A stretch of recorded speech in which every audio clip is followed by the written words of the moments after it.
Já está lá no informativo Você pode compartilhar com quem você desejar. Vamos orar? Deus, nós entramos na Tua presença nesta manhã, agradecendo ao Senhor a oportunidade, o privilégio de poder estar aqui, enquanto tantos outros não podem. Alguns por estar em outros locais, alguns porque estão enfermos e impossibilitados, alguns porque estão em viagem e outros porque estão com medo e ansiosos por causa da pandemia que está acontecendo no nosso país, no nosso mundo. Pedimos que o Senhor nos dê sabedoria, mas acima de tudo que o Senhor preserve a nossa fé intacta e nos permita, Senhor Deus, crescer com tudo o que tem acontecido neste ano. Queremos agradecer ao Senhor as novas oportunidades de crescimento espiritual que o Senhor nos proporcionou, permitindo-nos pensar em coisas que não pensávamos mais e fazer exercícios espirituais que não fazíamos mais. Reaviva no nosso coração o desejo de Te servir, perdoa e limpa todos os nossos pecados, leva-nos, Senhor Deus, a uma consagração genuína, dedicada ao Senhor. Abençoa o período que vamos falar nessa manhã, abençoa os irmãos que estão aqui, abençoa os que vão chegar e abençoa os irmãos que já entraram no canal do YouTube para assistir essa lição da manhã. Nós adoramos o Teu nome e bendizemos ao Senhor em nome de Jesus. Amém. A partir de janeiro nós vamos voltar a fazer uma pequena introdução no nosso período da escola dominical com cânticos. E aí os irmãos das equipes de cânticos já vão se preparando aí para podermos ficar melhor, na abertura da escola dominical. Abra a sua Bíblia no Salmo 16, o verso 9, o verso 10 e o verso 11. Hoje nós vamos fazer uma introdução ao estado intermediário, que é um assunto dentro da escatologia, e no domingo que vem, com a graça de Deus, nós vamos terminar. Hoje eu quero apresentar o assunto, mostrar os problemas que estão relacionados com esse assunto, e depois vamos gastar um tempo vendo algumas passagens específicas do Novo Testamento sobre esta questão. Na minha opinião, esse é um dos assuntos mais complicados e difíceis, pelo menos para mim, dentro do tema da escatologia bíblica. E eu coloquei essa estátua de um túmulo. Eu queria colocar um túmulo que tem lá na Inglaterra, que é visitado por milhares de pessoas, que é a história de uma moça que faleceu e todo dia aparece uma rosa lá no túmulo dela. É meio fantasmagórico o negócio, mas a estátua que fizeram é até muito bonita. Mas eu coloquei esse anjo que inspira mais o céu do que as coisas aqui da terra. E o estado intermediário, ele fala exatamente dessa posição,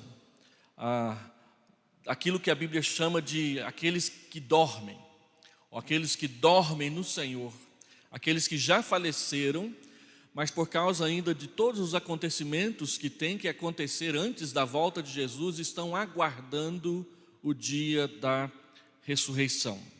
E nessa questão, um dos textos mais importantes para nós lermos é o texto do Salmo 16. Nós aqui na igreja meditamos muito sobre ele, estamos preparando uma pequena publicação sobre este salmo para presentear os nossos visitantes com ela ano que vem.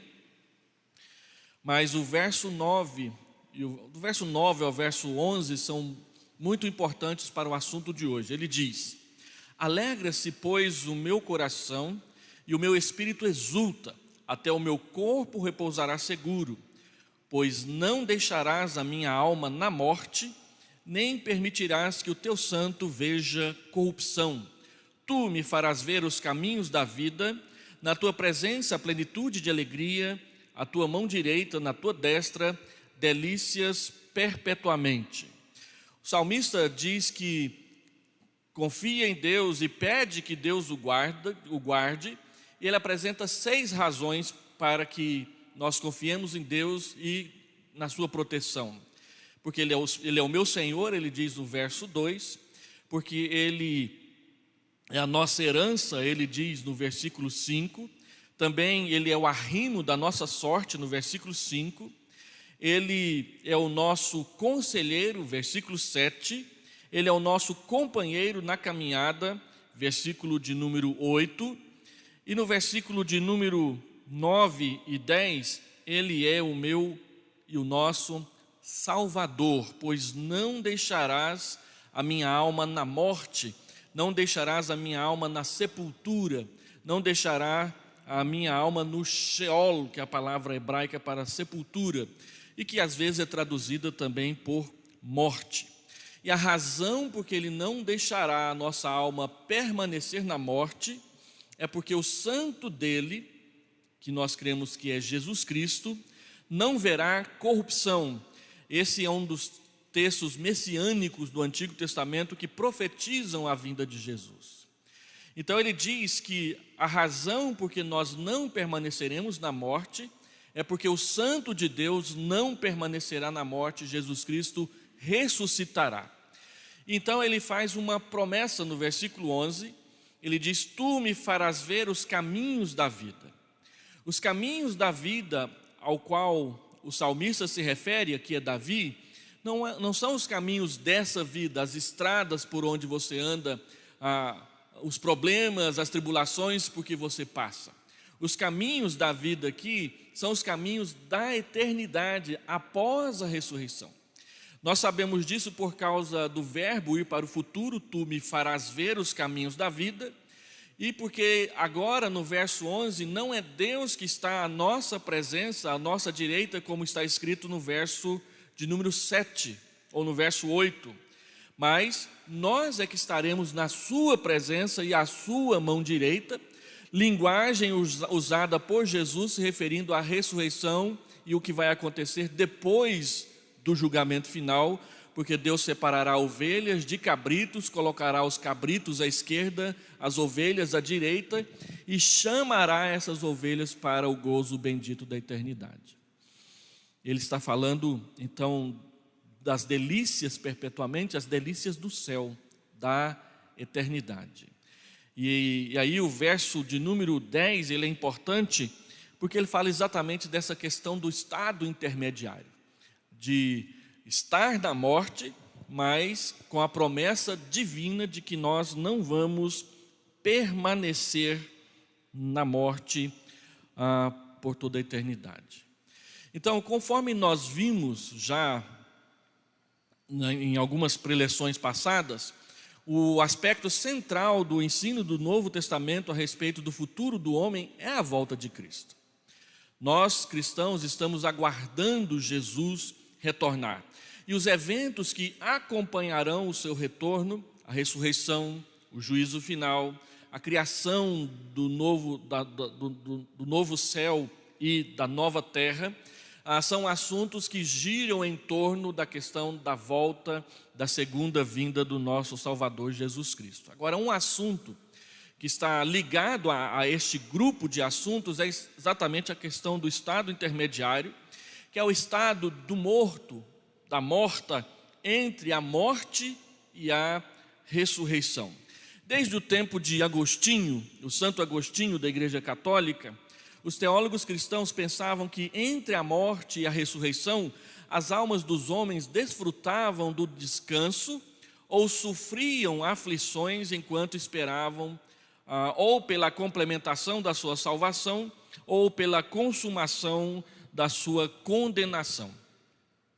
Este pensamento do início, do final da patrística, já entrando na Idade Média, ele se desenvolve durante a Idade Média para a doutrina que nós já ouvimos muito falar, que é a doutrina do purgatório, que as pessoas vão para o purgatório e lá os seus pecados são purgados enquanto a ressurreição não vem. A doutrina da penitência e a doutrina da indulgência do catolicismo estão anexados a exatamente essa questão do estado intermediário. E aí, quando o bispo Tetzel começou a vender indulgências na Alemanha, na época de Martinho Lutero, ele dizia que quando a moeda caísse no fundo do baú ou no fundo da urna e tilintasse lá dentro, então almas seriam libertas do purgatório para a eternidade. Em 2017, nós tivemos aqui em Brasília uma exposição de documentos antigos patrocinadas pelo Supremo Concílio da nossa igreja, e eu tive a oportunidade de ir lá com a Edneia, ficou exposta lá na Igreja Presbiteriana Nacional durante um mês, e o que mais me impressionou foi um documento, uma indulgência de 1521, assinada pelo próprio Leão X, que era o Papa na época de Martinho Lutero, para uma família italiana na qual ele dava o perdão dos pecados para um ente daquela família. Muitos compravam indulgências não para si, mas para parentes que já estavam mortos, como se fosse possível adquirir o perdão papal e com o perdão papal, o perdão de todos os pecados. Os reformadores rejeitaram a doutrina do purgatório, mas eles continuaram a defender um estado intermediário após a morte até a ressurreição. Calvino, mais do que Lutero, tendia mais a considerar esse estado como uma existência consciente e não simplesmente um dormir e deixar as coisas acontecendo.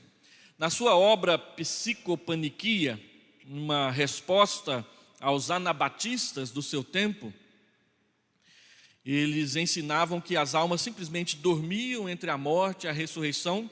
Calvino ensinou que para os crentes o estado intermediário é tanto de bênçãos como de expectativa, por causa disso a bênção é provisória e incompleta. A doutrina do estado intermediário ela tem sido ensinada pelos teólogos da Reforma e se reflete nas confissões de fé da Reforma, inclusive na confissão de fé de Westminster, que é a confissão de fé que a nossa igreja adota. Quais são as críticas que a doutrina do estado intermediário tem recebido no último século? A doutrina do estado intermediário tem sido recentemente sujeita a uma crítica severa.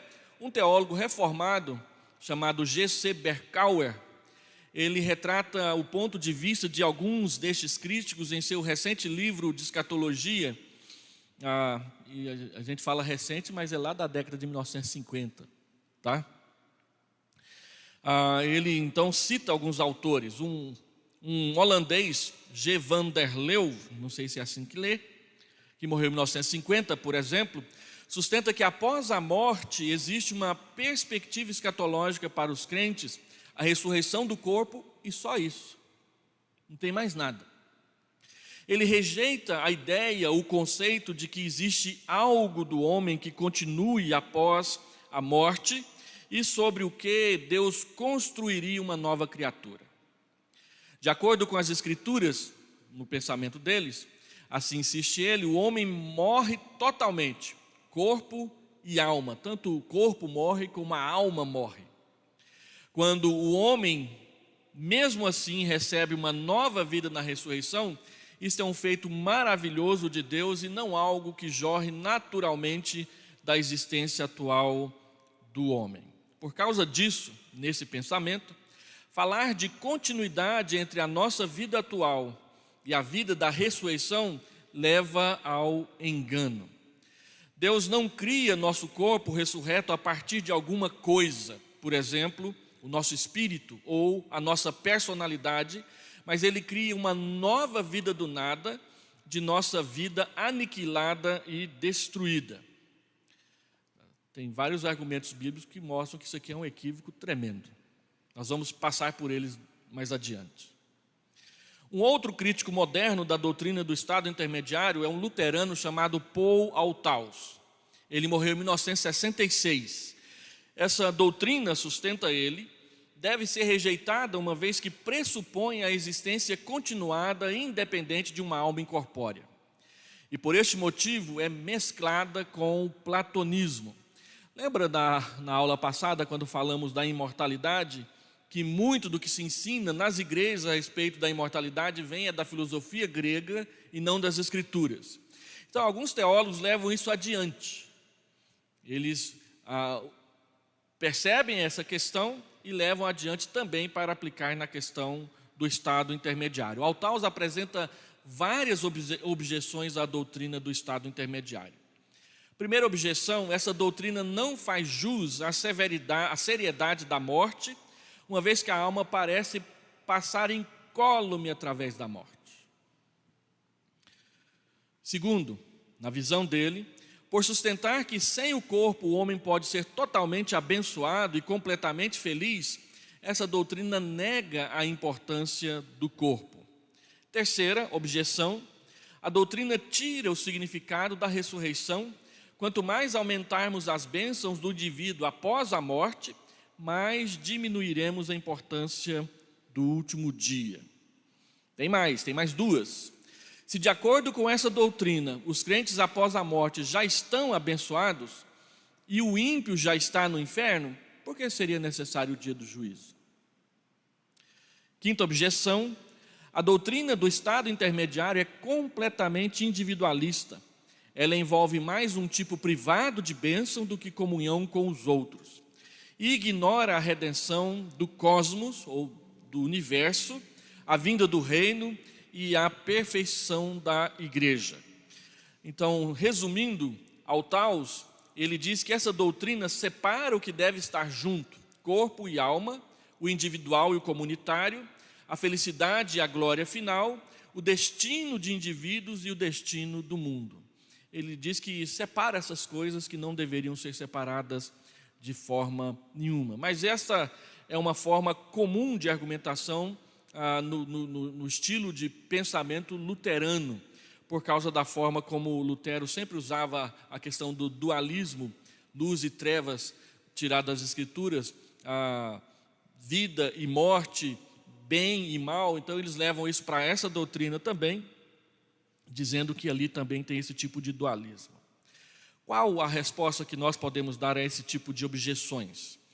Primeiro, nós precisamos admitir que a Bíblia fala muito pouco a respeito do estado intermediário e que aquilo que ela diz acerca dele é contingente, ou está acoplado, está ligado e dependente ao restante da mensagem escatológica principal entre o futuro do homem, que diz respeito à ressurreição do corpo. O assunto só pode ser entendido à luz da ressurreição do corpo e não separado dela. E temos de concordar com Berkauer que aquilo que o Novo Testamento nos fala acerca do estado intermediário quase que não passa de um sussurro. É muito pouca coisa. Segundo, nós temos também que concordar que em lugar nenhum o Novo Testamento nos fornece uma descrição antropológica e uma exposição teórica do estado intermediário. A Bíblia não se concentra nisso. Ela diz a respeito do arrependimento e a salvação, fala a respeito da bem-aventurança eterna por intermédio da ressurreição do corpo, promete o novo céu e a nova terra e não se prende a detalhes menores nesse percurso. Então, muito do que é dito, e é dito às vezes até de forma bem incisiva e ousada, é fruto de especulação, às vezes até de imaginação, mas muito pouco baseado na leitura séria e submissa da própria Escritura.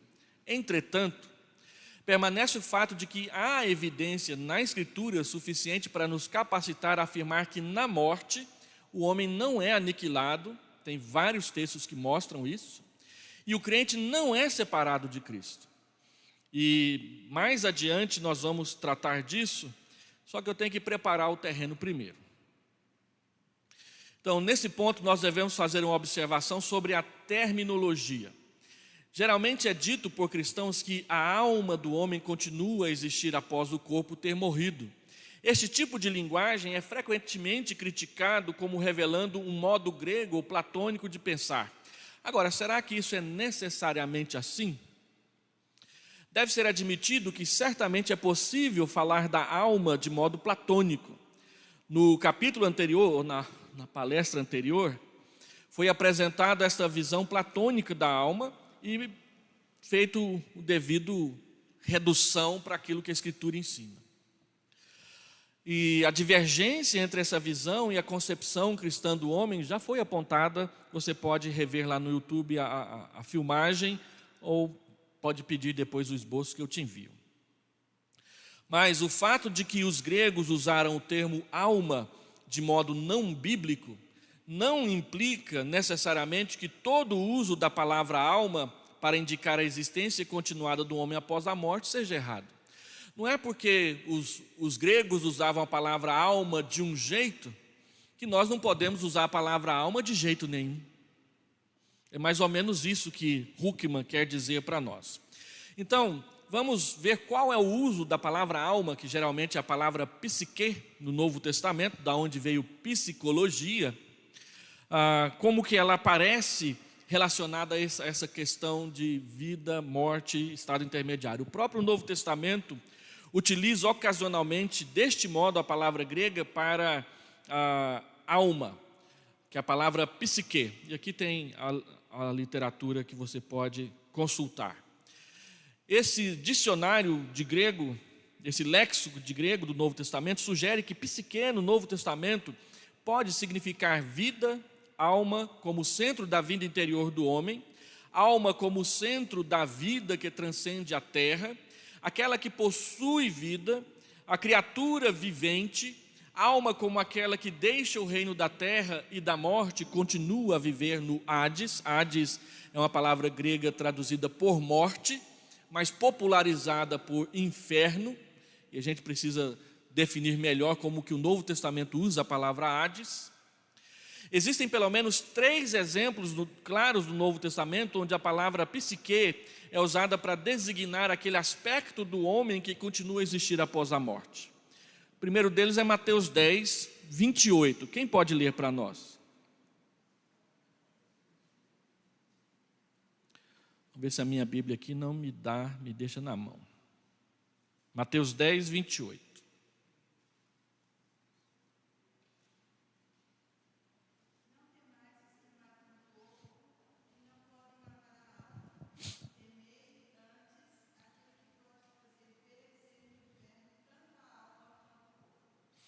Então lembra que Jesus envia 70 para pregar, eles voltam para dar o relatório, e aí eles voltam muito alegres porque expulsam demônios e as pessoas creem em Jesus.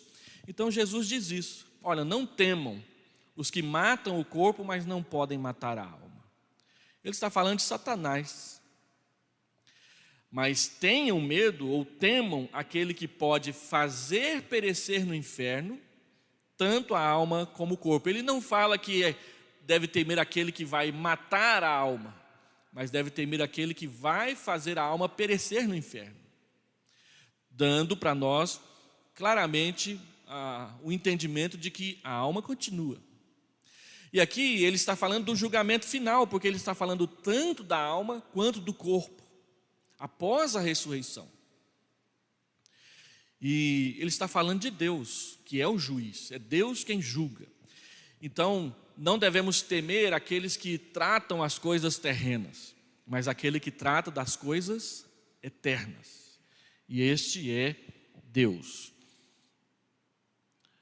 Olhando então para Mateus 10, 28, está aqui o texto, o que Jesus diz é o seguinte: existe algo seu que aqueles que o mataram não pode tocar, ou aqueles que o matarem, se você for assassinado, né?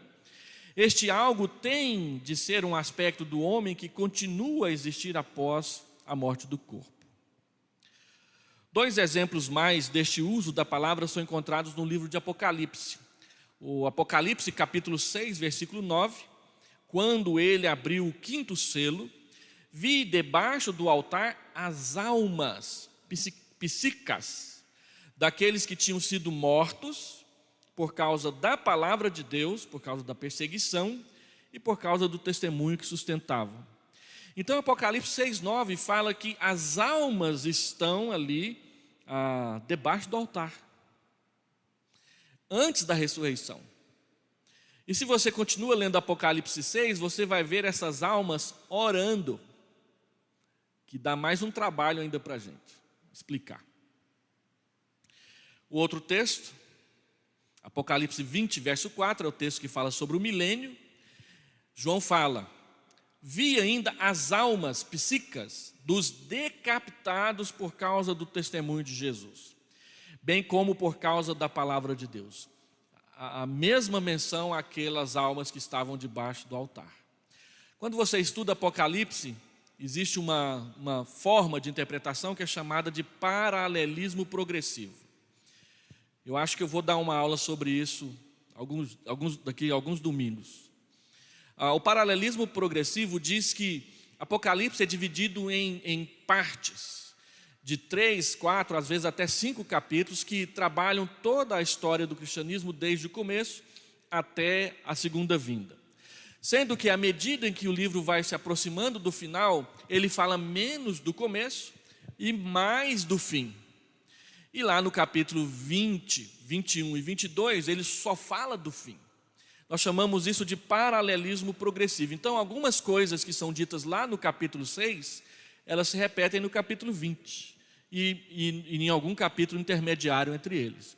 Porque o texto fica indo e vindo para mostrar perspectivas diferentes a respeito do grande conflito que existe aqui na terra entre Satanás e a semente da mulher, que é Jesus, e a igreja que sofre por causa desse conflito. E o projeto de Deus de nos levar até o final. Então, nesse texto, ele fala que viu as almas dos decapitados, daqueles que foram mortos pela perseguição contra o Evangelho. Muitas pessoas estão morrendo pelo mundo afora, especialmente no Oriente Médio, por causa do testemunho de Jesus. Coreia do Norte, a Turquia, que é um dos pontos turísticos mais visitados pelos cristãos por causa das 7 igrejas e de alguns pontos turísticos cristãos antigos, é um dos países onde mais se mata cristão simplesmente porque é cristão. E embora a gente fique ouvindo aí a choradeira dos homossexuais dizendo que estão morrendo porque são homossexuais, nem de longe mata-se mais homossexuais do que cristãos no mundo só porque são cristãos. Aqui no Brasil tem pouco disso, mas acontece uma vez ou outra. Mas se você vai para o Oriente Médio, Turquia, para o Oriente Extremo, Coreia, China, você vê fatos e mais fatos de pessoas sendo mortas simplesmente porque são cristãos. E é dessas pessoas que esses textos estão falando. Daqueles que morreram por causa do Evangelho, no momento de dar o seu testemunho do Evangelho. As Escrituras ensinam claramente que o homem é uma unidade, ele é corpo, alma ou ele é corpo e espírito. Nós não ensinamos, não cremos, não concordamos que o homem é corpo, alma e espírito. Não tem esse tipo de ensinamento na Escritura. Esse ensinamento é mais um daqueles que a filosofia grega se intrometeu no cristianismo e atrapalhou a vida de um monte de pastor por aí. Quem crê assim diz que quem trata do espírito é Deus, quem trata da alma é o psicólogo e quem trata do corpo é o médico. Não sobrou nada para o pastor, pode ser demitido e ir embora, que não tem mais nada para ele fazer. E quem fala isso é conselheiro cristão, não tem mais essa. Então, tem pastor que quando alguém vem no seu gabinete, a única coisa que ele faz é encaminhar para o psiquiatra e para o psicólogo sem conversar com ele ou com ela a respeito do problema que está afligindo a sua alma, que é a sua alma ou seu espírito. A Escritura mostra que corpo e alma, corpo e espírito são inseparáveis enquanto o homem está vivo. A morte é a separação dos dois. E a ressurreição é a reunificação dos dois novamente. O homem só é completo nessa espécie de unidade psicossomática. Os materialistas dizem que nós somos apenas corpo e hormônios, né? Então, tudo que você é são aquelas 9 gotas de hormônio que são tirados de você quando você desfalece. Ali está o seu humor, a sua personalidade, seus sonhos, seus projetos, sua sexualidade, está tudo ali em 9 gotas. Porque eles não creem em nada que seja imaterial nas pessoas. É tudo matéria, materialismo.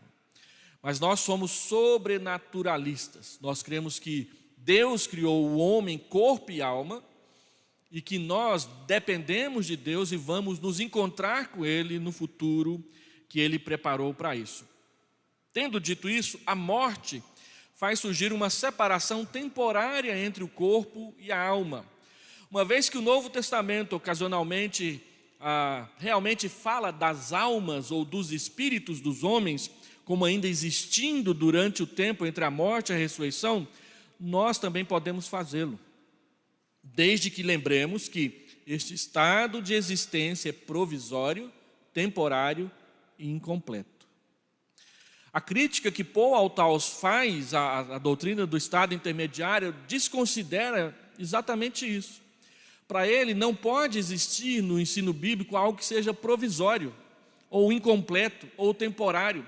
A maior crítica que nós recebemos, por exemplo, à doutrina do batismo infantil é exatamente porque ensinamos que ela é uma bênção incompleta. E na cabeça de alguns crentes não pode ter bênção incompleta. Ou é tudo ou é nada. Não tem temporário. Mas a Escritura mostra que muito do nosso relacionamento com Deus, por causa do já e o ainda não, é temporário, é incompleto, não é pleno.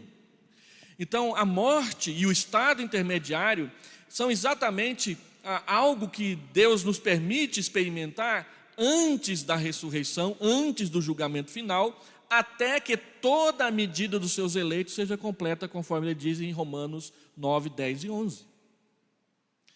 Uma vez que o homem não é totalmente homem sem corpo, a esperança escatológica central das Escrituras em relação ao homem não é simplesmente a existência continuada da alma, porque o foco da Escritura é e sempre foi a ressurreição do corpo.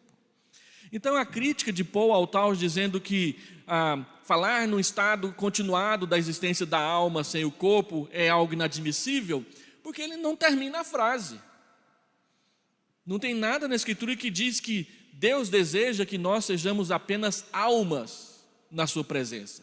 Mas há muito na Escritura que diz que Ele está preparando tudo para que ressurretos possamos viver a eternidade com Ele. Então, o estado intermediário é provisório, é temporário e é incompleto. Há bênção, há descanso, há um dormir, como diz a Escritura, mas há também um esperar, um aguardar, e conforme diz Apocalipse 6 e Apocalipse 20, ainda há um interceder, um pedir, suplicar a Deus que Ele faça alguma coisa. A Escritura não fala que essas almas ficam lá orando por nós aqui, porque se você ler Apocalipse 6, diz que eles estão falando, quando é que o Senhor vai nos vingar? Está falando deles mesmos. E quando a gente for trabalhar Lucas 16, que é o texto mais difícil de todos relacionado a esse tema, talvez fique mais claro na sua cabeça. Como então é a condição do homem entre a morte e a ressurreição? Eu vou apresentar textos do Antigo Testamento, textos do Novo Testamento, e então domingo que vem nós vamos entrar em vários textos específicos sobre essa questão. O que é que o Antigo Testamento diz sobre esse assunto? De acordo com o Antigo Testamento, a existência humana não finda com a morte. Após a morte, o homem continua a existir no reino dos mortos, geralmente denominado de Sheol. A palavra Sheol, ela é traduzida na Escritura por morte ou sepultura. Não é traduzida por inferno, como algumas pessoas fazem. Então, George Eldon Ladd, que é um teólogo batista, ele sugere que o Sheol é a maneira do Antigo Testamento de afirmar que a morte não acaba com a existência humana.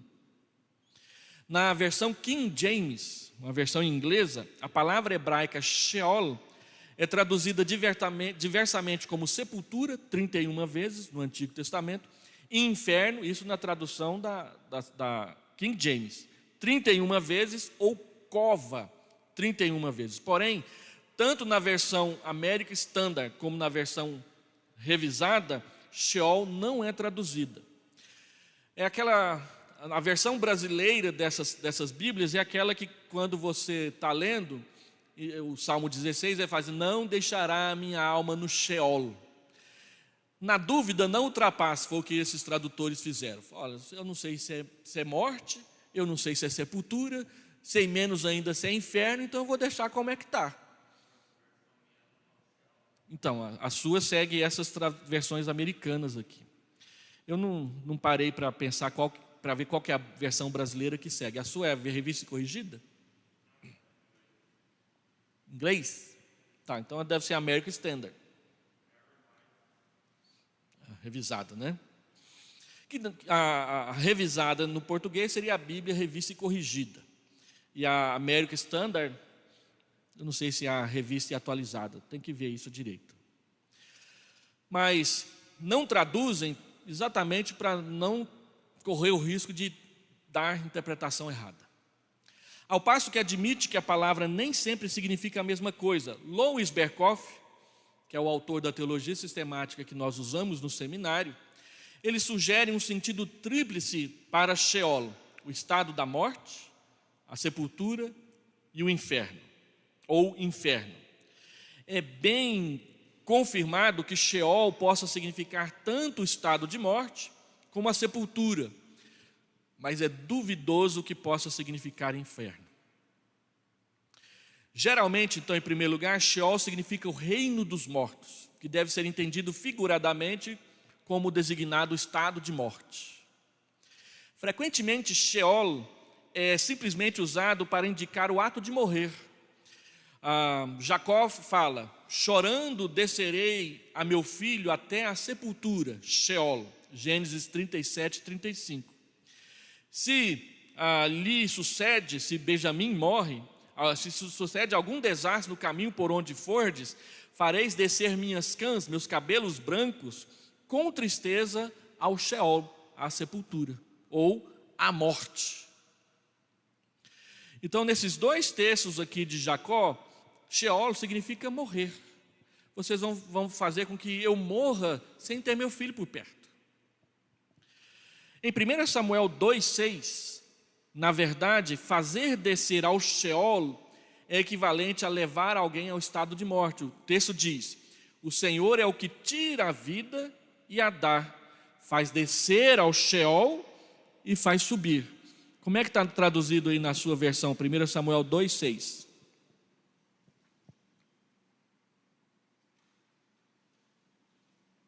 Versão em português, viu? Em inglês não está valendo, não.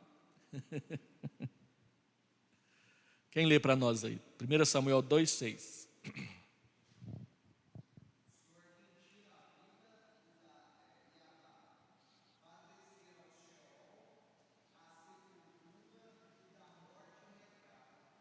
Aí colocou a palavra e a tradução junto. Outra versão, quem tem aí revista e atualizada?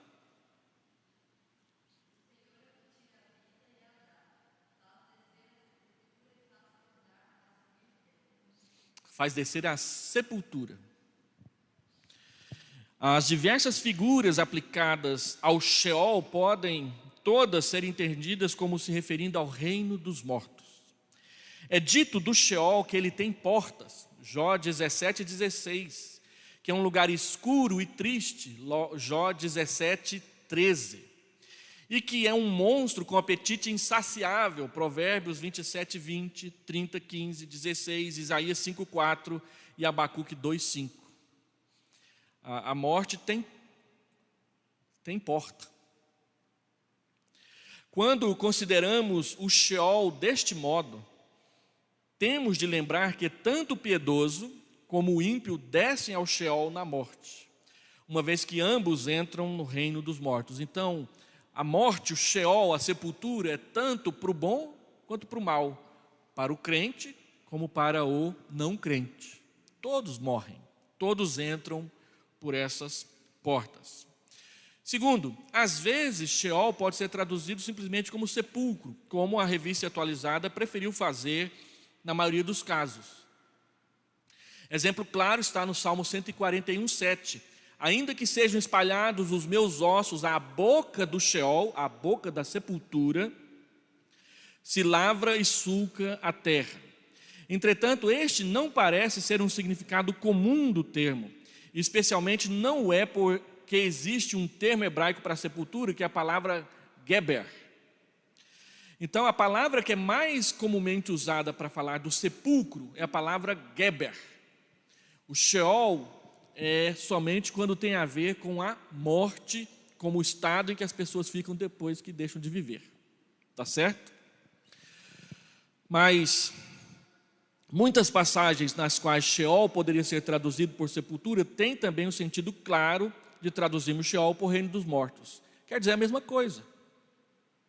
Então, tanto Berkhof como William Shedd sugerem que às vezes Sheol pode significar inferno ou lugar de punição, e o Huckman ele contesta esse tipo de tradução.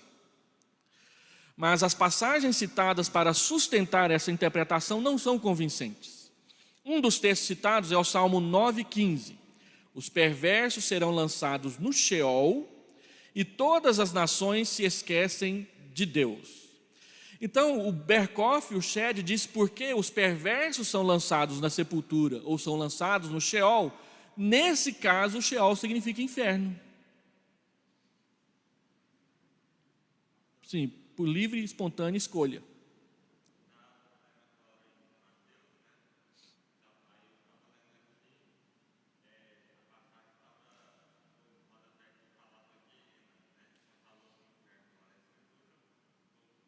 No Novo Testamento é Geena ou Hades. Hades sempre tem o mesmo sentido de Sheol. Nós vamos mostrar isso daqui 10 minutinhos. Né? E Geena é aplicado ao inferno. Geena, na verdade, era o nome do vale onde se jogava o lixo de Jerusalém e eles colocavam fogo.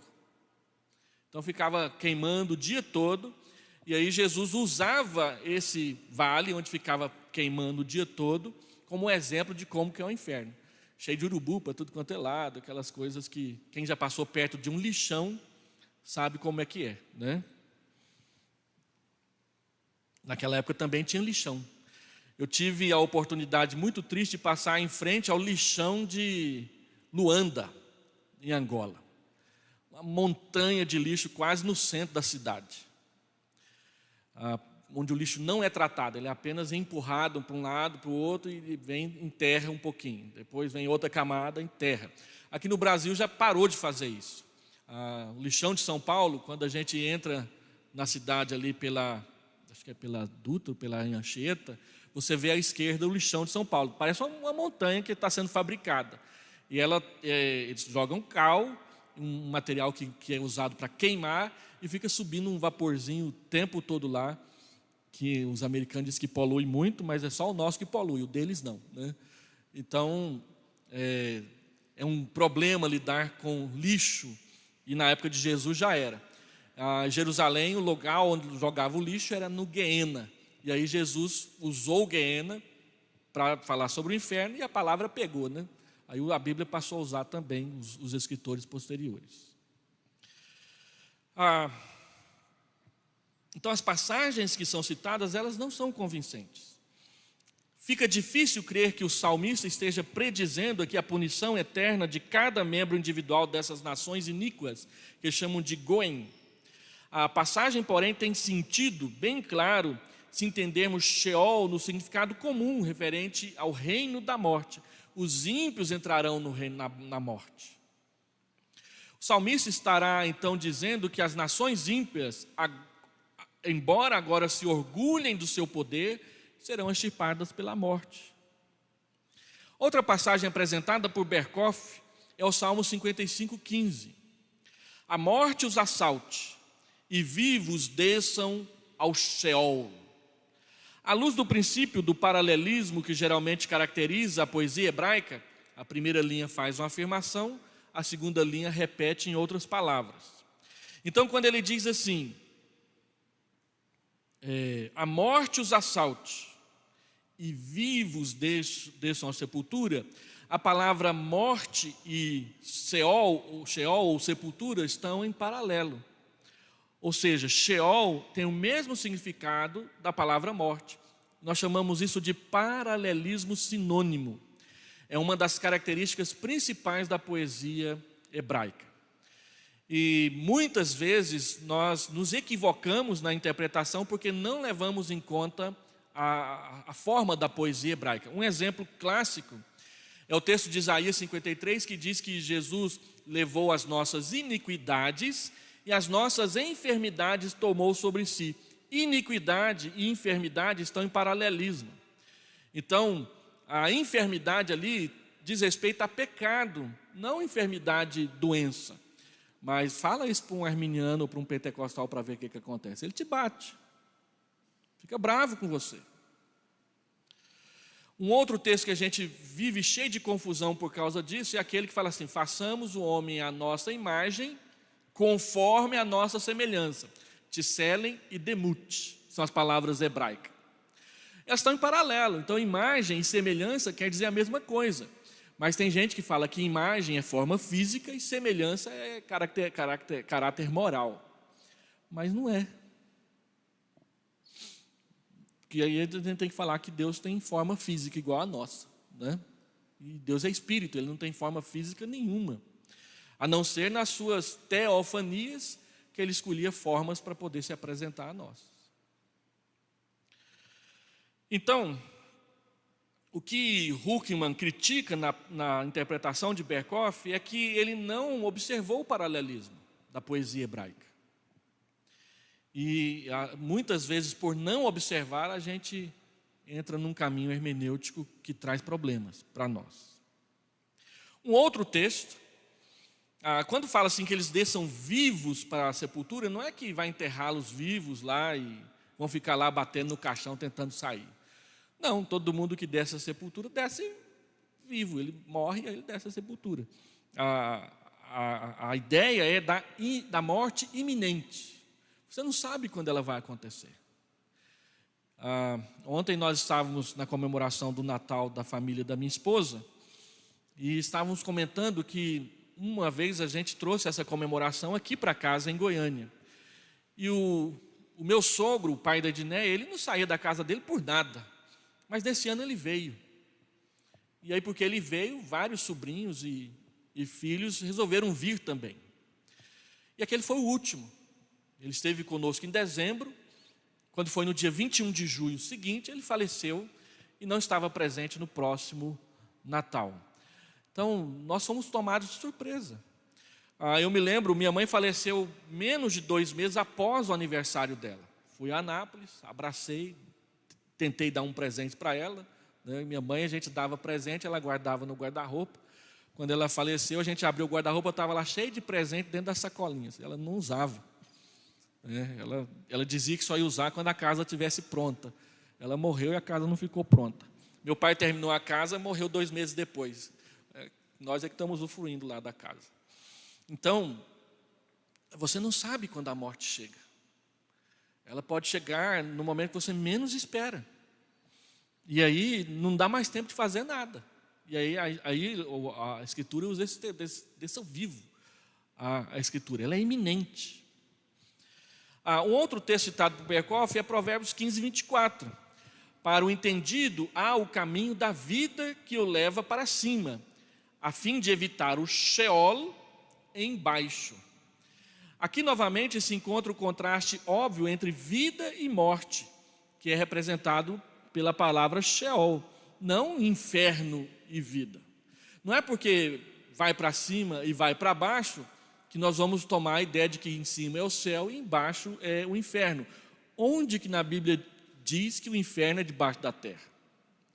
Outro dia eu ouvi uma gravação de um irmão aí que diz que soltaram uma sonda lá para o interior da terra e ouviram um monte de voz lá dentro, e já teve crente falando, é o inferno, é o inferno, é o inferno. Está pensando o quê, né?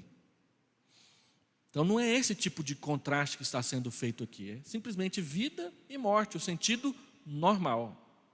Não foi definitivamente comprovado, portanto, que Sheol possa designar o lugar da punição eterna. Mas é verdade que já no Antigo Testamento começa a aparecer a convicção de que o destino do ímpio e o destino do piedoso são diferentes. Não são o mesmo. Esta convicção é expressa primeiramente na crença de que, embora o ímpio permaneça sob o poder do Sheol, o piedoso finalmente será liberto desse poder. Por exemplo, Salmo 49, 14.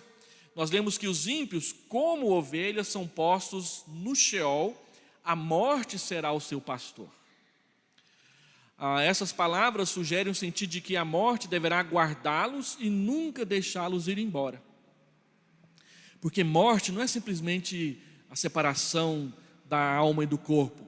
Morte, no sentido bíblico, é a separação final e permanente de Deus. Então é nesse sentido que o ímpio será guiado pela morte sempre. Ele estará sempre e permanentemente separado de Deus. Uma outra passagem importante, tem uma que eu pulei aqui. Mas Deus remirá a minha alma do poder, ou da mão do Sheol, pois ele me tomará para si. Salmo 49, 15. Então no 14 fala da permanência na morte do ímpio, e no 15 fala da libertação do piedoso. Uma passagem de importância semelhante é o Salmo 16, 10, que nós lemos no começo. Pois não deixarás a minha alma no Sheol, na sepultura, nem suportarás que o teu santo veja corrupção, ou não permitirás que o teu santo veja corrupção. Que o santo é Jesus, é Pedro quem nos diz em Atos 13, 35. Então, a semelhança do santo de Deus que não ficará na sepultura, nós também não ficaremos na sepultura. O túmulo vazio é uma das provas apresentadas pelos cristãos da ressurreição de Jesus. Você tem o túmulo de vários líderes religiosos pelo mundo afora, mas o de Jesus está vazio. Ainda que os judeus disseram que o corpo foi roubado e escondido em outro lugar, os cristãos sempre creram, e Jesus apareceu para eles vivo para comprovar de que ele ressuscitou. Paulo diz em 1 Coríntios 15, que havia na época em que ele estava vivo e estava escrevendo 1 Coríntios, pelo menos 500 irmãos que tinham visto Jesus vivo após a ressurreição. Paulo escreve 1 Coríntios no ano 54. Jesus foi crucificado por volta do ano 28 até o ano 30, não mais do que isso. Então, do ano 30 até o ano 54, são 24 anos. Tinha passado pelo menos um quarto de século. E ainda havia pessoas vivas que tinham visto Jesus após a sua ressurreição. E Paulo diz que essas pessoas eram 500. Já tinha passado 25 anos. E ainda tinha 500 pessoas que tinham visto Jesus ressurreto. Então o cristianismo lidou com essa acusação de que o corpo de Jesus foi roubado, dizendo, olha, tem 500 aqui para dizer que não foi. E o C.S. Lewis diz, olha, quando 500 pessoas dizem a mesma coisa, ou é verdade, ou tem algum vírus aí que está enlouquecendo todo mundo. Porque é impossível você desmentir 500 pessoas que dão o mesmo testemunho. Os irmãos que são advogados, quantas testemunhas eu preciso no tribunal? Pelo menos 2, né, em alguns casos. E tem casos que são só uma. Sem contar aqueles que são só as evidências mesmo. 500 testemunhas. 25 anos depois. Então, ele diz, não deixará a minha alma na morte. Deixar a alma na morte, quer dizer, não deixar a minha alma separada do meu corpo. E aí, João 5, Jesus diz que ele chegará diante dos túmulos, dirá os nossos nomes e nós sairemos de dentro dos túmulos. João capítulo 5. Nós ouviremos a voz de Jesus nos chamando para a ressurreição. O apóstolo Pedro cita essa passagem em Atos 2, 27 e 31, também 13 e 35, e aplica a ressurreição a Cristo. Em Atos 2, 30 e 31, entretanto, Pedro diz de Davi, sendo, pois, profeta, e sabendo que Deus lhe havia jurado que um dos seus descendentes se sentaria no seu trono, prevendo isso, referiu-se à ressurreição de Cristo, quem nem foi deixado no Hades, palavra neotestamentária equivalente a Sheol, nem o seu corpo experimentou corrupção. Se as palavras do Salmo 16 podem realmente ser interpretadas como uma predição da ressurreição de Cristo, nós cremos que sim, elas podem também ter significado para Davi a esperança da sua própria ressurreição. À luz do uso que Pedro fez da passagem, certamente não podemos excluir essa segunda interpretação. As duas passagens que acabamos de citar indicam que a esperança da libertação do Sheol para o povo de Deus já estava presente na época do Antigo Testamento. Podemos observar mais algumas passagens no Antigo Testamento que indicam o destino dos justos após a morte. É melhor que o destino dos ímpios. A simples declaração acerca de Enoque já sugere essa ideia. Enoque andou com Deus e já não era, porque Deus o tomou para si. Então, tomar para si, e ele não morreu, já é uma apresentação da ideia da eternidade, da bem-aventurança eterna com Deus. As palavras de Balaão em Números 23:10 também implicam que há uma diferença entre o destino dos justos e o destino dos ímpios após a morte, que eu morra a morte dos justos e o meu fim seja como o dele, falando de Israel. Um contraste semelhante está escrito em duas outras passagens dos Salmos, o Salmo 17:15, eu, porém, na justiça contemplarei a tua face, quando acordar eu me satisfarei com a tua semelhança. E o Salmo 73:24, que é aquele grande salmo do que por que prosperam os ímpios. Tu me guias com o teu conselho e depois me recebes na glória ou na honra. A palavra cabote, aqui traduzida por glória ou honra, não vem precedida de preposição e pode talvez ser considerada como um acusativo de modo, que traduzindo aqui, pode ser traduzido como glória, para a glória, em glória ou com glória. À luz do salmo inteiro, que contrasta o destino dos ímpios com o dos justos, podemos dizer que aqui a fé de Asaf contempla o além-túmulo. Asaf está confiante de que, embora agora os ímpios pareçam prosperar, eles perecerão no final, versículo 19, versículo 27. Quase resvalaram os meus pés até que eu considerei o fim deles. Aí ele diz que não se desviou da fé. Aqueles que têm alegria e prosperidade agora, mas sem Deus, só a gozarão agora. E o que é 30, 40, 70 anos comparados com a eternidade? Quando você vê o milagre de Jesus, da transformação da água em vinho em João 2, Jesus deixa claro que para o mundo sempre se oferece o melhor primeiro e depois é que vem o pior. Mas para o cristão sempre vem o pior primeiro, depois é que vem o melhor. O vinho bom foi servido por último. Então o que Jesus mostra no início do Evangelho de João é que abraçar o Evangelho é sim abraçar uma caminhada penosa, difícil, de perseguição e de dificuldades, de tribulações. Mas isso não é o fim para nós. Porque quando nós formos recebidos na glória, é a eternidade inteira de bem-aventurança, contrastando com simplesmente esse período que nós vivemos aqui. E Paulo diz em Romanos 8, não dá para comparar os sofrimentos do presente com a glória do porvir. Agora o ímpio não. Ele tem o carrão, ele tem a casona, ele trapaceia, ele oprime, ele se alegra, ele viaja, ele compra um apartamento na lua quando tiver, como tem os ricaços ingleses e norte-americanos fazendo, o primeiro loteamento na lua. Mas quando morrerem, nem se enterrar a Ferrari junto vai trazer consolo. As religiões antigas colocavam comidas, tesouros nos túmulos dos faraós e dos imperadores, porque eles acreditavam que quando eles ressurgissem no além-túmulo, tudo aquilo seria deles. E aí quando descobriram em 1973, 8.000 soldados de terracota na China, perguntaram por que o imperador mandou fazer 8.000 estátuas, cada uma diferente uma da outra.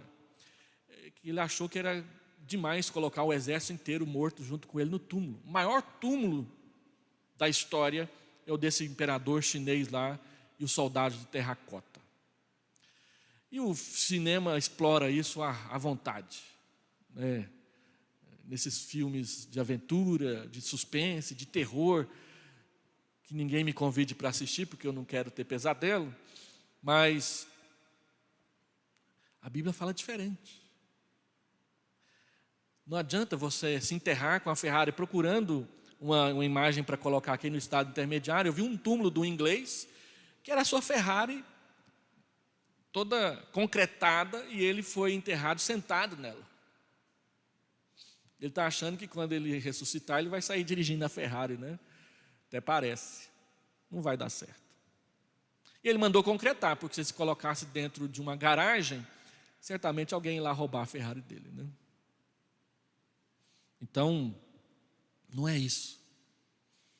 Nós podemos sofrer agora, mas a eternidade é bênção. Os outros que não amam Jesus, pelo contrário, o odeiam, eles podem ter felicidade agora, mas ela acaba no túmulo. Porque a ressurreição não será para a glória, a ressurreição será para o inferno, para o castigo eterno.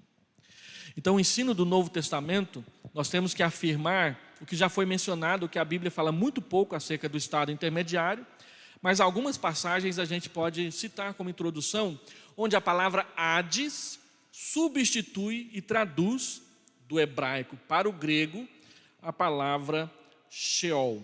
Nós ouvimos muito a palavra Hades naqueles filmes da mitologia grega, né? Especialmente agora esses aí, imortais, a história de Teseu, de Perseu, aqueles caras todos lá, Hércules, né? O Hades é o administrador do mundo dos mortos. É interessante que na própria mitologia, Hades administra o mundo dos mortos, não o inferno. Não é? Mas todo mundo acha que ele é o administrador do inferno. Então, Hades substitui Sheol. Hades é a tradução comum da Septuaginta no Antigo Testamento. A Septuaginta é o Antigo Testamento em grego, que foi traduzido ali por volta do ano 200 até o ano 400 antes de Cristo. Aliás, o ano 400 até o ano 200, é ao contrário, antes de Cristo. No Antigo Testamento, Sheol indicava o reino dos mortos e ocasionalmente a sepultura. Na literatura rabínica desse período, bem como alguns escritos apocalípticos do período interbíblico, começou a surgir o conceito de que há uma separação espacial no mundo dos mortos, entre o justo e o ímpio. E em alguns escritos, a palavra Hades começou a ser usada exclusivamente para o lugar de punição das almas ímpias no mundo dos mortos. Em certa extensão, o uso do Novo Testamento da palavra Hades reflete essa evolução. Então, no Novo Testamento, Hades assume também, em alguns momentos, o conceito de inferno, mas por causa desse desenvolvimento do período interbíblico que Deus resolveu escriturar.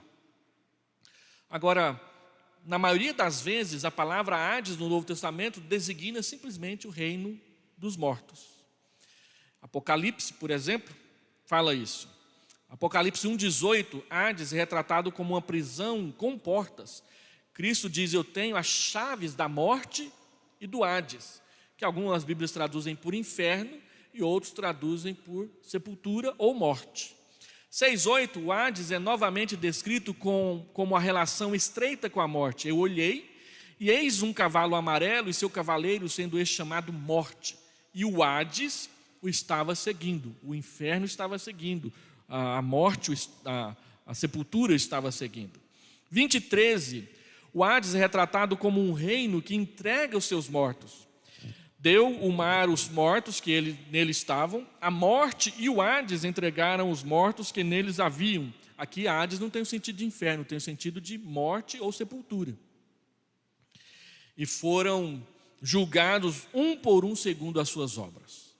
Essa última passagem leva Joaquim Jeremias, que é um autor católico, em seu artigo sobre o Hades, no Dicionário Teológico do Novo Testamento, a dizer que Hades, no Novo Testamento, tem de se referir ao estado intermediário, uma vez que é mencionado entregando os seus mortos por ocasião da ressurreição. Hades também significa reino dos mortos em Mateus 11:23. Tu, Cafarnaum, elevar-te-ás porventura até o céu, descerás até o Hades. Ou descerás até o inferno, ou descerás até a morte. Essas palavras são um eco de Isaías 14:13 e 15, onde a palavra profética é dirigida ao rei da Babilônia. Tu dizias ao teu coração: eu subirei ao céu, contudo serás precipitado para o Sheol. Aquela passagem que todo mundo fala que diz respeito a Satanás, mas era o rei da Babilônia. E Jesus aplica à cidade de Cafarnaum. Estes versos descrevem vividamente a entrada do rei no reino dos mortos. De modo similar, Jesus está aqui dizendo para Cafarnaum que, embora em seu orgulho ela esteja se exaltando até os céus, ela descerá até o reino dos mortos, o lugar de humilhação e abandono, porque recusou-se a arrepender diante das palavras de Jesus. Fica claro que essa descida ao Hades implica em julgamento futuro a partir do verso 14. Digo-vos, porém, que menos rigor haverá no dia do juízo com a terra de Sodoma do que para contigo. Mateus 16, 18 é outra passagem onde Hades designa o reino dos mortos. As palavras de Jesus a Pedro após ter feito grande confissão. Jesus diz: e sobre esta rocha edificarei a minha igreja, e as portas do Hades não prevalecerão contra ela. A maioria das traduções dizem as portas do inferno, mas o sentido básico é as portas da morte. A morte não prevalecerá contra a igreja, porque ela experimentará a ressurreição. Nós gostamos de usar esse texto principalmente para a batalha espiritual. É a igreja que tem que atacar o inferno, não é o inferno que ataca a igreja, porque as portas que não prevalecem é a porta de uma fortaleza sendo defendida na hora do ataque. Então, como a porta não prevalece contra a igreja, nós entendemos que é a igreja que está atacando o inferno e o inferno está fazendo o possível para se defender. Nós concordamos com esse tipo de interpretação, mas no texto, principalmente o ensino básico, não é que é o inferno que está resistindo à igreja, é a morte que não pode reter os membros da igreja, os eleitos de Deus, para sempre. Eles vão ressuscitar. E aí você percebe que uma pequena mudança na interpretação de uma palavra dentro de um texto pode te levar ou para um lado ou para o outro. Essa última expressão é encontrada em Isaías 38, 10, onde Ezequias, esperando morrer logo, é descrito dizendo: em pleno vigor dos meus dias, hei de entrar nas portas do Sheol, nas portas do inferno. Roubado estou do resto dos meus anos. Uma expressão similar às portas da morte é encontrada em Jó 38, 17 e no Salmo 107, 18. Essas expressões representam o reino dos mortos, como uma prisão bastante fortificada, com portas fortes dentro das quais os mortos estão confinados. Em Mateus 18, Cristo promete que a sua igreja nunca será vencida ou conquistada pela morte, uma vez que Ele próprio é o conquistador da morte. A morte nunca poderá destruir a igreja de Cristo por causa da ressurreição. Mesmo que os membros da igreja tenham de morrer um a um, a igreja continuará a existir por toda a eternidade. Matar a igreja não é vencer a igreja. Lembra de Tertuliano no século III, por volta de 250? Ele diz para os procônsules romanos: quanto mais cristãos vocês matam nas arenas, mais pessoas se convertem nas arquibancadas, porque o sangue dos cristãos são a semente do evangelho. Quando as pessoas veem os cristãos sofrendo inocentemente, sem culpa, sendo comidos por feras, sendo mortos por gladiadores, sem ter feito nada a não ser confessar Jesus, as pessoas se quebrantavam. Tem uma série sobre o Novo Testamento, eu nunca consigo lembrar o nome, mas eles ligam parte de uma história com parte de outras. Então eles dizem que o centurião que enfiou ali a lança no lado de Jesus foi o camarada que prendeu Dorcas, e lá eles colocam que Dorcas foi morta porque era cristã. Em Atos 9 não fala disso. Mas nessa versão de filme, Dorcas tem um testemunho tão limpo e claro, que quando o centurião a mata, ele não consegue mais se livrar da consciência pesada por ter matado uma pessoa inocente só porque ela tinha uma fé. E o filme vai até a conversão desse centurião que passa a pregar o evangelho.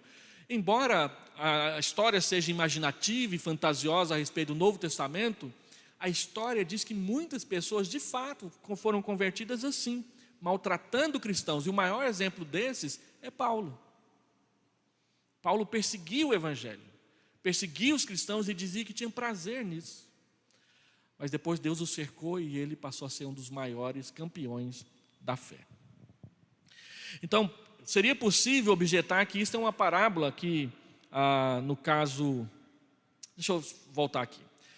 Uma passagem difícil do Novo Testamento, onde a palavra Hades é usada não apenas como uma designação de reino dos mortos, mas também como uma descrição do lugar de tormentos no estado intermediário, é Lucas 16, 19 a 31. Complicadíssima essa passagem. Não é dito que Lázaro tenha entrado no Hades quando morreu, mas sim que ele foi levado pelos anjos para o seio de Abraão, versículo 22. Entretanto, é dito sobre o homem rico após a sua morte que no Hades, estando em tormentos, levantou os olhos e ele viu aquela história lá de Lázaro no seio de Abraão. Aqui o Hades representa o lugar de tormento e sofrimento após a morte, enquanto que o seio de Abraão é um lugar ou condição de existência feliz, que está também em Lucas 16, 25. Esta mudança do significado de Hades é paralelo a uma mudança similar em certos escritos judaicos daquela época. Você poderia objetar que isso é uma parábola, e essa é a maior objeção que é levantada a essa interpretação desse texto, porque a gente aprende na hermenêutica que nunca se interpreta a parábola pelos seus detalhes, mas pelo eixo central. O eixo central é que após a morte haverá aqueles que estarão com Deus, o seio de Abraão, e aqueles que estarão no inferno. O problema aqui é o uso das palavras. Então, você pode simplesmente interpretar o eixo central e deixar o problema para depois, ou você pode tentar lidar com os detalhes e levantar um monte de dificuldades para você ter que arrumar depois. E deixa essa passagem para domingo que vem, que eu não vou mexer com ela aqui não, tá bom? Conforme foi indicado, então, você poderia objetar uma parábola, e que não se busca em parábola ensino doutrinário direto acerca da condição após a morte, até porque é o único caso. Embora isso seja verdadeiro, a parábola seria totalmente sem sentido, se de fato não houver uma diferença entre o destino do justo e o ímpio após a morte. Então, o objeto da parábola gira em torno da miséria futura do homem rico, que não se arrependeu dos seus pecados, e o futuro confortante de Lázaro, que sendo pobre, foi um homem piedoso. A diferença não é o rico e o pobre em si, mas é o piedoso e o impiedoso. E qual o destino final? Na parábola, pois, Hades é o lugar ou condição de sofrimento e punição para o ímpio. Deveria ser igualmente observado que a parábola não retrata as condições conforme elas serão após a ressurreição. Nos versos 27 e 28, o homem rico fala de seus 5 irmãos que estão vivendo na terra. Essa situação seria impossível se a ressurreição já tivesse acontecido. Então a parábola não está falando da vida após a morte, após a ressurreição. Está falando do estado intermediário. E é esse que é o complicador na interpretação da parábola. Porque ela está falando exatamente daquilo que a gente não queria que ela falasse. E não tem como fugir. Então nós temos que sustentar o problema, ficar com a mente em suspenso, falar, olha, tem alguma coisa lá. Não é só dormir, não é só descansar, tem também tormento. E aí, a gente tem que esperar o céu chegar para perguntar para Jesus, conta melhor aquela parábola para a gente, explica como explicou a do joio, que aí vai ficar mais fácil para a gente. Resumindo e terminando, o que é que nós podemos aprender acerca do estado intermediário até aqui? A partir do uso bíblico dos conceitos de Sheol e Hades, podemos observar os seguintes pontos. As pessoas não saem totalmente da existência após a morte, mas elas vão para um reino dos mortos, Sheol ou Hades. Os ímpios deverão permanecer neste reino dos mortos, tendo a morte como seu pastor. O Novo Testamento adiciona o detalhe de que após a morte os ímpios sofrerão tormento ainda antes da ressurreição do corpo, Lucas 16. E terceiro, O povo de Deus, entretanto, sabendo que Cristo não foi abandonado no reino dos mortos, tem a firme esperança de também ser libertado do poder do Sheol. Novamente, o Novo Testamento leva essa esperança a um passo adiante ao sugerir que após a morte, os justos são confortados. Lucas 16, 25, o seio de Abraão. Em cada caso, percebemos que o Novo Testamento expande, complementa os ensinos do Antigo Testamento. Vamos terminar por aqui. Eu sei que teria um monte de perguntas, eu sei também que não dá conta de responder nenhuma. Mas domingo que vem nós vamos continuar tratando desse assunto, e eu espero que, pela divisão que eu fiz do capítulo, a parte do domingo que vem é menor. E como já falei muita coisa hoje, que eu não vou repetir domingo que vem eu quero responder perguntas, as que eu der conta. Tá bom? Eu tenho certeza que vão ser poucas. A gente vai tentar, né? Vamos orar? Pai, tenho aprendido muito lendo esse material sobre a escatologia. Espero que, na paciência dos irmãos, nesse monólogo que sempre tem acontecido nos domingos de manhã, também sejam despertados para entender questões que estavam adormecidas ou que não foram tão bem entendidas no passado.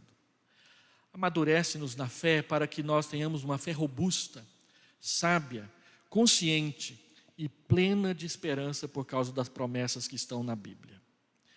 Fortalece o teu povo, leva-nos para casa em paz. Nós oramos em nome de Jesus. Amém. Deus dê a todos domingo de paz. Hoje nós temos o culto à noite, e é o último culto de domingo deste ano. O próximo de domingo que vem já é ceia. Dia 31 nós teremos culto às 20 horas, de ação de graças pelo término do ano. Não faremos o jantar de confraternização por causa da pandemia. O conselho achou que seria melhor evitarmos esse tipo de aglomeração. A gente faz uma reunião onde tem alimento e a gente fala, mantém distanciamento. Não tem esse que mantém distanciamento numa reunião onde tem que chegar perto de uma mesa para servir alimento. Não tem como. Então nós achamos mais prudente não fazermos o jantar de confraternização. E alguns irmãos ponderaram que fazer uma marmitinha, como a gente fez no aniversário da igreja, não tem graça. Vem aqui, pega uma marmitinha e vai comer lá em casa. Não tem graça, né? Embora sempre apareça uma coisa gostosa dentro da marmitinha lá, mas... então nós vamos passar dessa forma, orando, intercedendo e agradecendo este ano, que graças a Deus está terminando, e esperamos que tenham lições aprendidas aí para o andar da caminhada. Tá bom? Está terminado. Deus abençoe a todos.